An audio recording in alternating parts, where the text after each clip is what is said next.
Welcome to the European Association for Higher Education Advancement's YouTube and podcast channel. Got that college application list going? Huh. I see you're already doing your research. Smart move. Always good to be prepared. Today, we're taking a deep dive into something you might not have considered too closely. The college library. Yeah, it's way more than just a place to find books these days. That's for sure. And we're going to be looking at an article called Reasons Why the Library Should Affect Your College Choice. I love that title. From the European Association for Higher Education Advancement. You sent this in, right? Great pick. It already tells us there's a lot more to this decision than just, finding a quiet place to study. Right, exactly. So what do we need to know? Well, the modern library has really evolved. It's this incredible resource hub. I mean, way beyond just books. So you're talking like digital archives. Yeah, digital archives, you've got specialized databases, even expert librarians who can help you find exactly what you need. Oh yeah, the librarians are amazing. They really are. Okay, so it's not just about the size of the library then, right? I mean, a bigger school might have more books, but that doesn't necessarily mean it's the best fit. You're absolutely right. This article makes a great point about that. Yeah. Instead of just looking at the volume of books, think about what resources are really crucial for your intended major. Right. So if you're going into medieval literature, Exactly. you'd want to see if they have, a rare manuscripts collection or if they subscribe to all the, The key journals and the journals. Yeah. That might be more important than just how many books they have overall. Much more. So it's like choosing the right tool for the job, right? Exactly. Like you wouldn't use a hammer to screw in a light bulb. Exactly. You need the right kind of resources, not just a lot of them. Exactly. And speaking of the right tools, one thing this article emphasizes is actually talking to the library staff. Oh, totally. Don't be shy about reaching out, asking questions. Oh, I completely agree. Librarians are like research ninjas. Yes. They know all the shortcuts, all the secret databases, the best ways to track down that elusive piece of information. They're your allies in this whole research process. Absolutely. A good librarian can save you hours of time and frustration. Oh, for sure. And this article also points out the importance of the relationship between librarians and faculty. Interesting. So if those two groups are working closely together, it means the library is more integrated into the curriculum, which ultimately benefits you, the student. I like to picture it like a relay race. The professor passes the baton of knowledge to the librarian, who then guides you, the student, to the finish line with the best resources in hand. That's a great analogy. Thanks. It really highlights that teamwork aspect. And another crucial element this article mentions is the atmosphere of the library itself. Right, because you're going to be spending a lot of time there. A lot of time. It needs to be a place where you can actually focus. Absolutely. Feel comfortable. Absolutely. And this goes beyond just physical comfort. Think about the different zones a library might offer. Do they have dedicated quiet study areas? Right. Collaborative workspaces? Makes sense. Comfortable reading nooks? You want a library that caters to your specific study style and preferences. And this even extends to the online environment, right? I mean, we're not just talking about brick and mortar libraries anymore. You're absolutely right. Think about the library website. Is it user-friendly?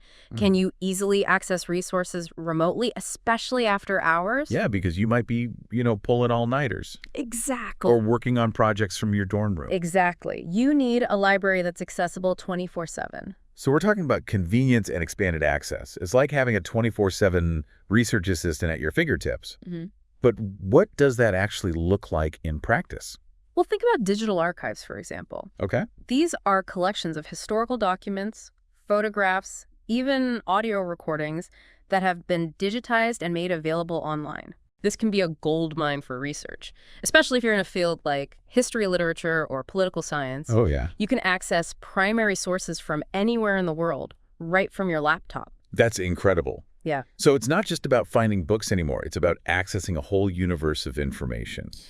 And that brings us to the topic of specialized search engines. So these search engines, right, they're designed specifically for academic research. Okay. They go way beyond your typical Google search. Yeah. They can help you find scholarly articles, peer-reviewed journals, even conference proceedings. Oh, wow. That might not show up in a regular search. I see. And these resources can add a level of depth and credibility to your research that you just wouldn't get otherwise. So it's about having the right tools to sift through all that information and find the gold nuggets. It sounds like the library is almost like a training ground for navigating this complex world of information overload. That's a great way to put it. And that's a skill that will serve you well far beyond college. This article really emphasizes the importance of being proactive and discerning in your research process. Yeah. It's not just about showing up and hoping for the best. Right. It's about being informed and making choices that align with your academic goals. It's almost like having a checklist. Yeah. Like we've talked about the importance of considering size versus specialization, Yeah. the helpfulness of the library staff, that crucial connection between librarians and faculty, the atmosphere of the library itself, and now the digital resources and specialized search engines. It's a lot to consider. It is, but having that checklist can be incredibly empowering. It helps you cut through the noise and focus on what truly matters Yeah. in your educational journey. And don't forget, the library can be a hub for opportunities that extend beyond just academics. Oh, right. Think about personal development workshops, presentations on different career paths, even networking events. It's funny how we often obsess over things like dorm room layouts or meal plans when choosing a college. But the library can have such a profound impact on our overall experience. It's the intellectual heart of the campus, wouldn't you say? Absolutely. And this article from the European Association for Higher Education Advancement does a great job of highlighting that. Yeah. It encourages us to really think critically about what we need from a library and to view it not just as a static repository of books, but as a dynamic and interactive space. For learning and growth. For learning and growth. So it's about asking the right questions and being intentional in our search for the perfect library, right? What kind of advice would you give to someone who is just starting their college search? I'd say first and foremost, don't underestimate the power of a good library. Right? It can truly make or break your college experience. I agree. When you're visiting different campuses, make it a point to actually visit the library. Oh, good point. Spend some time there, get a feel for the space, talk to the librarians, ask about their resources and programs. That's such great advice. It's like test driving a car before you buy it. You need to make sure it's the right fit for you. And don't be afraid to dig a little deeper. Ask about their digital archives, their specialized databases. Find out what unique resources or services they offer that might set them apart. Yeah. It's like being a detective, uncovering those hidden gems. I wish I had this deep dive when I was choosing a college. It's never too late to appreciate a good library. Even if you're not in college anymore, your local public library can be a fantastic resource. So true. But for our listeners who are about to embark on their college journey, what's that one key takeaway you'd want them to remember from all this? I'd say don't just settle for a library that's good enough. Right. Really think about what would make a library stand out to you. Okay. What are your unique needs and interests? What kind of resources or services would truly elevate your learning experience? So we're talking about like those special features that make a library exceptional.